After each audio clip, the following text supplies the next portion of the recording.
తాగునీరు తాగి రోగాల బారిన పడుతున్నారు ప్రజలు. నిర్లక్ష్యంగా వ్యవహరిస్తున్న పంచాయతీ అధికారులు ఫిల్టర్ చేయని తాగునీటిని కుళాయిల ద్వారా ఇస్తుండటంతో ఆ నీటిని తాగి ప్రజలు రోగాల బారిన పడుతున్న పరిస్థితి అమరావతి మండలంలోని నరకుల్లపాడు గ్రామంలో నెలకొంది.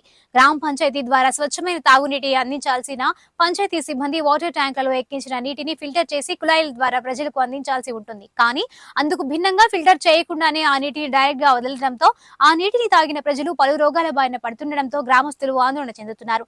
నీటిని శుభ్రం చేసే ఫిల్టర్లు 2 నెలలుగా పనిచేయకపోయినప్పటికీ వాటిని రిపేర్ చేయించడంలో అధికారులు నిర్లక్ష్యంగా వ్యవహరిస్తున్నారు. ఈ విషయమే పంచాయతీ కార్యదర్శికి ఎన్నిసార్లు మొరపెట్టుకున్నా పట్టించుకోవడం లేదని ప్రజలు బహిరంగంగానే విమర్శిస్తున్నారు. బ్లీచింగ్ వేయాల్సిన పరిస్థితులు ఉన్నప్పటికీ అందుకు భిన్నంగా సున్నం వేసి మమా అనిపిస్తూ చేతులు దులుపుకుంటున్నారు.